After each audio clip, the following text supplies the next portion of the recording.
ഇപ്പോൾ ശ്രീമതി ശശികല ടീച്ചർ കൂടി നമുക്കൊപ്പം ചേരുന്നുണ്ട്.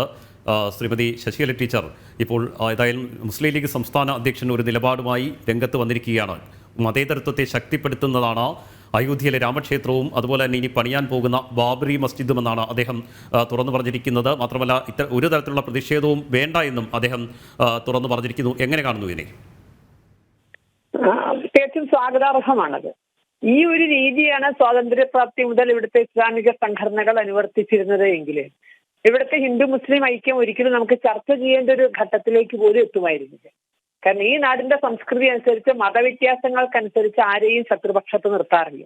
ഒരുപക്ഷെ ഇന്ത്യ വിഭജനം പോലും അത് വിഭജനം ഉണ്ടാക്കിയ മുറിവുകളും ഒക്കെ മനസ്സിൽ നിൽക്കുമ്പോഴും ആ മുറിവ് ഉണക്കാൻ വേണ്ടി ഇതുപോലുള്ള ഒരു സമാധാനവും സമന്വയത്തിന്റെ ഒരു ഭാഷ അന്ന് സംസാരിക്കാൻ കഴിഞ്ഞിരുന്നെങ്കിൽ അത് വളരെ ഗുണം ചെയ്യുമായിരുന്നു. ഏതായാലും വളരെ വൈകിയാണെങ്കിലും, കാരണം ബഹുമാനപ്പെട്ട സുപ്രീം കോടതിയുടെ നിർദ്ദേശാനുസരണ തീരുമാനപ്രകാരമാണ് രാമജന്മഭൂമിയിൽ ക്ഷേത്രം ഉയർന്നിരിക്കുന്നത്. അപ്പൊ തീർച്ചയായും അത് നിയമപരമായി കൂടി ശരിയാണ്.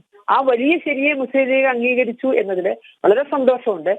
ഇനിയെങ്കിലും ഇടതുപക്ഷ അല്ലെങ്കിൽ നവലിബറൽ കുതന്ത്രവാദികളുടെ കുത്തിത്തിരിപ്പിൽ ചെന്ന് പെടാതെ ഒരുമിച്ച് രാജ്യത്തെ മുന്നോട്ട് നയിക്കാനും ഒപ്പം നമുക്ക് എല്ലാവർക്കും ശാന്തിയും സമാധാനമായ ഒരു ജീവിതം നയിക്കാനും ഒക്കെ ഒരു ശ്രമങ്ങളിൽ അവര് പങ്കാളികളാകും എന്ന് ചിന്തിക്കുന്നു. പലപ്പോഴും ഇസ്ലാമിക സംഘടനകളെക്കാൾ ആവേശത്തോടെ ഈ വിഷയത്തിലേക്ക് അവരെ തള്ളിവിട്ടത് നേരത്തെ പറഞ്ഞ നവലിബറൽവാദികളും കമ്മ്യൂണിസ്റ്റുകളും ആണ് എന്നതൊരു സത്യമാണ്.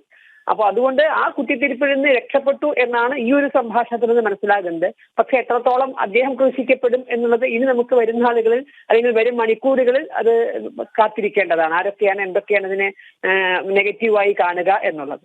അതുതന്നെയാണ് ഏറ്റവും പ്രധാനപ്പെട്ട പ്രശ്നം.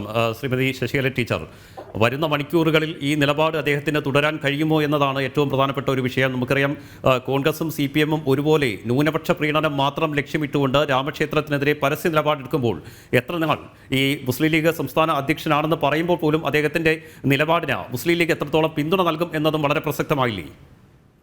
തീർച്ചയായും. കാരണം ഒറ്റപ്പെടുത്താനുള്ള പരിശ്രമങ്ങൾ വളരെ വ്യാപകമായി ഉണ്ടാകും എന്നുള്ളത് നമ്മൾ ഇതുവരെയുള്ള അനുഭവങ്ങളിൽ നിന്ന് കണ്ടതാണ്. പക്ഷെ അങ്ങനെ ആരെങ്കിലും ആട്ടുമ്പോൾ ആടിക്കളിക്കാനുള്ളതാണോ ഇസ്ലാമിക സമൂഹം എന്ന് ഇനി അവർ ഗൗരവത്തോടെ ചിന്തിക്കേണ്ടതാണ്. കാരണം ഇസ്ലാമിക സമൂഹത്തിലെ പല സുഹൃത്തുക്കളും, മുസ്ലിങ്ങളായ പല സുഹൃത്തുക്കളും വ്യക്തിഗതമായ സംഭാഷണങ്ങൾ അവർ പറയാറുണ്ട്. അവർക്ക് പലതിനെയും എതിർക്കണമെന്നും അല്ലെങ്കിൽ ചില നല്ല കാര്യങ്ങളെ അനുകൂലിക്കണമെന്നും ഉണ്ട്. പക്ഷെ അങ്ങനെ ചെയ്യുമ്പോൾ അവരെത്രമാത്രം ഒറ്റപ്പെട്ടു പോകുമെന്നോ അല്ലെങ്കിൽ മറ്റുള്ളവരവരെ എത്രമാത്രം ഒരു ശത്രുപക്ഷത്തേക്ക് മാറ്റി നിർത്തുമൊക്കെയുള്ള ഭയം കൊണ്ട് പലരും മൗനം അവലംബിക്കുകയാണ്. അതും അല്ലെങ്കിൽ ഇഷ്ടമില്ലാത്ത കാര്യങ്ങൾക്ക് ആ രൂപത്തിൽ പ്രതികരിക്കാനൊക്കെ ഒരു നിർബന്ധിതരാകുകയാണ്. അപ്പൊ അത്തരത്തിൽ ഇദ്ദേഹത്തെ വാള് തലയെ ആട്ടുമോ എന്നുള്ളതാണ് ഇനി നമുക്ക് കണ്ടുകൊണ്ടിരിക്കുന്നത്. മിക്കവാറും അങ്ങനെ നടക്കാനാണ് സാധ്യത. ഈ സുചിന്തിതമായ തീരുമാനത്തെ സ്വാഗതം ചെയ്യാൻ ഇസ്ലാമിക സമൂഹത്തെ അംഗീകരിപ്പിക്കുക എന്ന് പറഞ്ഞാൽ അതോടുകൂടി ഇവരുടെയൊക്കെ കച്ചവടം പൂട്ടുകയാണ്. കാരണം ഇവിടെ മതേതരത്വം എന്നല്ലാതെ നാടിന്റെ വികസനത്തെ പറ്റി പറയാനോ നാടിന്റെ സമാധാനം ഉണ്ടാക്കിയതിനെ പറ്റി പറയാനോ ഒരു ഭരണ നേട്ടവും ഒരിക്കലും അധികാരത്തിൽ ഇരിക്കുമ്പോൾ പറയാനില്ലാത്തവർക്ക്, നാളെ നിങ്ങൾക്ക് ഇന്നത് ചെയ്തു തരാം എന്ന വാഗ്ദാനവും നടത്താനില്ലാത്തവർക്ക് ആകെ പൊതുജനങ്ങൾക്ക് മുന്നിൽ വെക്കാനുള്ളത് ഈ ഒരു മതേതരം എന്നത് മാത്രമാണ്. അപ്പൊ ആ കച്ചവടം പൂട്ടുമെന്നുള്ളത് കൊണ്ട് തന്നെ അവർ ഇദ്ദേഹത്തെ ക്രൂശിക്കും എന്നുറപ്പാണ്. വളരെ നന്ദി ശ്രീമതി ശശികല ടീച്ചർ ഈ സമയം പ്രതികരിച്ചതിന്.